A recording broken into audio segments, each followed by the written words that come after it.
ఓం సాయిరామ్. సాయి భక్తులందరికీ నమస్కారం అండి. అందరూ ఎలా ఉన్నారు ఫ్రెండ్స్? మన సాయినాథుని దయ వల్ల అందరూ బాగుండాలని మనస్ఫూర్తిగా కోరుకుంటూ ఈరోజు ఈ వీడియోనైతే స్టార్ట్ చేస్తున్నాను.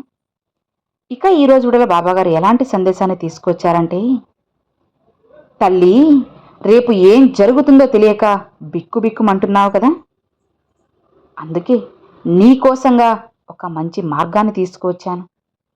నీ బాబా చెప్పేది ఏమాత్రం నిర్లక్ష్యం చేయకుండా ఇప్పుడే వినమ్మా.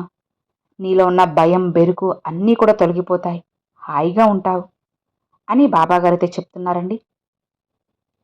మరి బాబాగారు మనకి ఏం చెప్పబోతున్నారో, ఎలాంటి సందేశాన్ని అందించబోతున్నారో స్వయంగా మన సాయి తండ్రి మాటల్లోనే విందామా? తల్లి, రేపు ఏం జరుగుతుంది, ఏం చేయాలో తెలియక బిక్కుబిక్కుమంటూ భయపడుతున్నావు కదా, అందుకే ఒక మార్గాన్ని తీసుకువచ్చాను. ఆ మంచి దారిని ఇప్పుడే అలక్ష్యం చేయకుండా వినమ్మా. అప్పుడు నువ్వు ఇక నీ జీవితంలో ఏం చేయాలో అన్నీ కూడా స్పష్టంగా తెలుస్తాయి. లేదంటే నువ్వే ఇబ్బందుల్లో పడతావు. ఇప్పుడు నీ జీవితం ఎలా ఉంది అంటే, నిన్ను చుట్టుముట్టి చిక్కులు, సమస్యలతో అల్లకల్లోలంగా ఉంది కదా. ప్రతిరోజు సమస్యలు ఒకటి తర్వాత మరొకటి ఇలా నిన్ను చుట్టేశాయి కదా. చిన్న చిన్న విషయాలే నిన్ను ఉచ్చులో బిగించి లాగినట్లు ఉంది. ఊపిరాడకుండా ఏం చేయాలి, ఎలా పోవాలి అని అర్థం కాకుండా ఉంది కదా. ఈ ఒక్క మాట చెప్పి ఈ చిక్కు నుంచి తప్పించుకుంటే నా బిడ్డలు ఏమనుకుంటారో, అలా కాకుండా నా బంధానికి చెప్తే ఏమనుకుంటారో, ఇద్దరి మధ్య గొడవలు వస్తాయేమో, పిల్లలకి లేదా నా బంధానికి మంచి సంబంధం పోయి గొడవలు వస్తాయేమో అని ఇలా 10 విధాలుగా ఆలోచిస్తున్నావు కదా.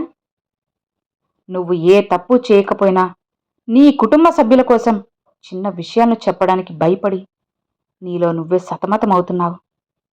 ఎవరిని సమాధానపరచాలి, ఎవరికి తప్పు చెప్పాలి, ఎవరిని ఒప్పు చెప్పాలి అని అర్థం కాకుండా ఉంది. అందరూ ముఖ్యమే, అందరూ ఉండాలి అని నువ్వు కోరుకుంటున్నావు.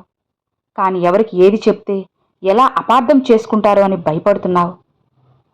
నీ తల మీద సమస్య మాత్రమే, విడిపించుకోలేనప్పుడు నిన్ను కాపాడేందుకు ఎవ్వరూ లేరని భయపడిపోతున్నావు. ఒక మనసులో మాట చెప్పుకోవడానికి కూడా ఎవ్వరూ లేరే అని ఆలోచనలో ఉన్నావు. అందుకే నీకు మంచి దారి చూపుతానమ్మా. ఎవ్వరూ లేరు అని నువ్వు ఎందుకు ఇలా ఉన్నావు? నీ బాబా లేరా? నీ వల్ల అయినంత ప్రయత్నించావు. నీ కుటుంబం బావుండాలని ఆరాటపడుతున్నావు.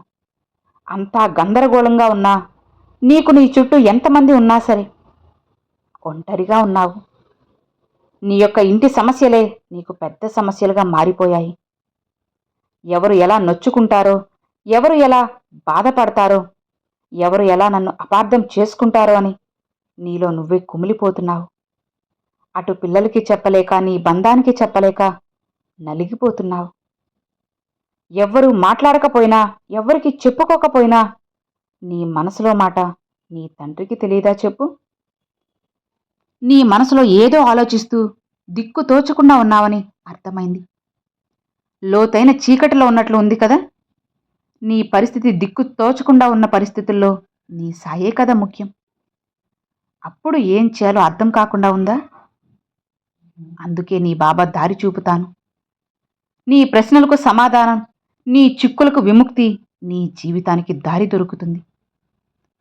దిక్కుతోచని పరిస్థితిలో ఉన్న నీకు నీ బాబా అండగా ఉంటానమ్మా.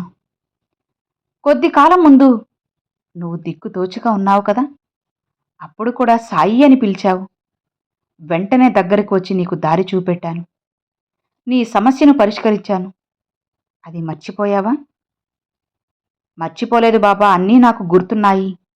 కానీ ఇప్పుడున్న ఈ పరిస్థితుల్లో, నీ యొక్క అయోమయ స్థితిలో నీ సాయిని మర్చావమ్మా. అతిగా ఆలోచించకుండా గుర్తుపెట్టుకో.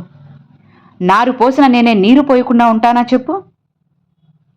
నిన్ను సృష్టించిన నీ సాయి నీ సమస్యలకు, నీ చుక్కులకు విముక్తి లేకుండా చేస్తారా చెప్పు?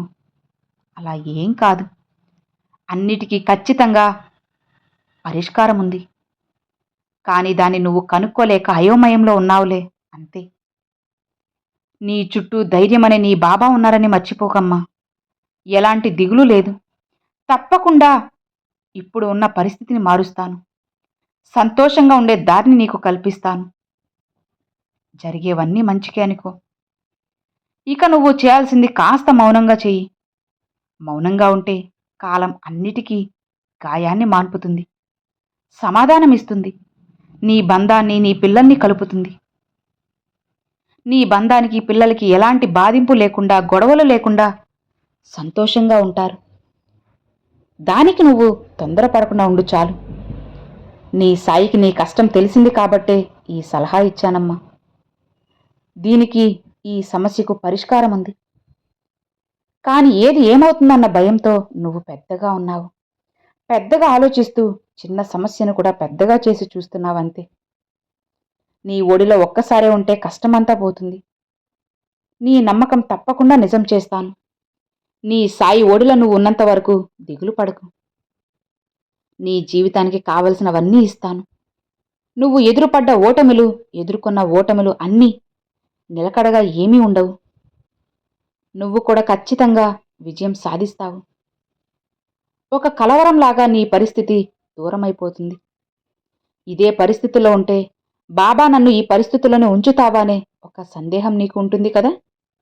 అలా కాదు తల్లి, భయపడకు.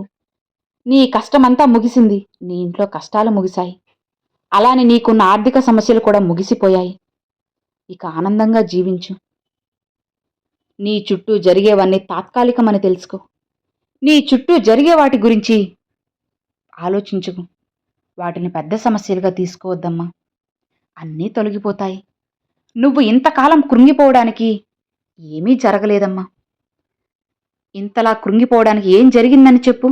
ఇక నుంచి తప్పుగా జరగదు, జరగనివ్వను. నువ్వు నా బిడ్డవి కదా, నిన్ను నేను కంటతడి పెట్టనిస్తానా చెప్పు. సాయి అన్న ఒక్క మాట చాలు. ఆ మాట సాధారణమైనది కాదు. నన్ను గురువుగా నువ్వు భగవంతునిలా ఆరాధించినప్పుడు నీ బాధను తొలగించడం నా బాధ్యత. ఎంత పెద్ద సమస్య అయినా నీ సాయి ఉన్నారని అనుకో. ఆ నమ్మకం చాలు. ఇక నీ చుట్టూ జరిగే వాటి గురించి ఆలోచించి దిగులు పడకు. నీ సమస్యలన్నిటినీ చూసుకుంటాను. అన్ని చిక్కులను తొలగిస్తాను. నీ వల్ల అయినంత పోరాడావు కదా. ఇక నీ జీవితంలో నీ పని అయిపోయింది. ఇక నాకు పని పడింది. అది నేను పూర్తి చేస్తాను. ఇక నువ్వు ఏం చేయాల్సిన అవసరం లేదు. చూస్తూ ఉండు. అన్ని విజయాలు చేరుస్తాను. నువ్వు నా చేతుల్లో ఉన్న బొమ్మవి కదా. ఇక నుంచి ఎవరితో ఉండాలి, ఏం చేయాలి, ఎలా మాట్లాడాలి అనేది చూసుకోవాలి. నువ్వు నీకు ఇచ్చిన పని ఆరంభిస్తావు. కానీ నిన్ను ఆచరించే వాళ్ళు నేనుగా ఉంటాను. నువ్వు ఏది చేయకపోయినా సరే ఓపిక మాత్రం పెట్టుకో. నీ అతిపెద్ద సమస్య ఆఖరి ఘట్టానికి వచ్చేసిందమ్మా. ఇక ఆఖరి ఘట్టం సంతోషంగా ముగుస్తుంది. నీ సాయిపై నమ్మకం ఉంచి నిశ్చింతగా ఉండు. ఇక అంతా ప్రశాంతంగా జరుగుతుంది. మంచే జరుగుతుంది. నీ చుట్టూ జరిగే వాటన్నిటికీ కూడా ముగింపు ఇస్తాను. ఇక నువ్వు సంతోషంగా ఉండాల్సిన కాలం వచ్చేసిందమ్మా. నీ తండ్రిని నమ్మితే ఇక హాయిగా ప్రశాంతంగా ఉండు. అన్నిటినీ నేను చూసుకుంటాను కదా. కొండంత అండగా నీ సాయి తండ్రి నీకు తోడు ఉండగా నీకు భయమెందుకు తల్లి? దిగులెందుకు, కంగారెందుకు? ఏవి కూడా పెట్టుకోకుండా హాయిగా ప్రశాంతంగా ఉండు అని బాబాగారితో చెప్తున్నారండి. సో విన్నారు కదండి, ఈరోజు బాబాగారు చాలా చక్కని సందేశాన్ని తీసుకొచ్చారు. మరి ఈరోజు బాబాగారు పంపించిన ఈ సందేశం మీ అందరికి నచ్చింది అని అనుకుంటున్నాను. నచ్చితే ఒక చిన్న లైక్ చేయండి. మరికొంతమంది సాయి భక్తులకు షేర్ చేయండి. ఫస్ట్గా మన ఛానల్ చూసేవాళ్ళు సబ్స్క్రైబ్ చేసి సపోర్ట్ చేయండి friends. Thanks for watching. Om Sairam.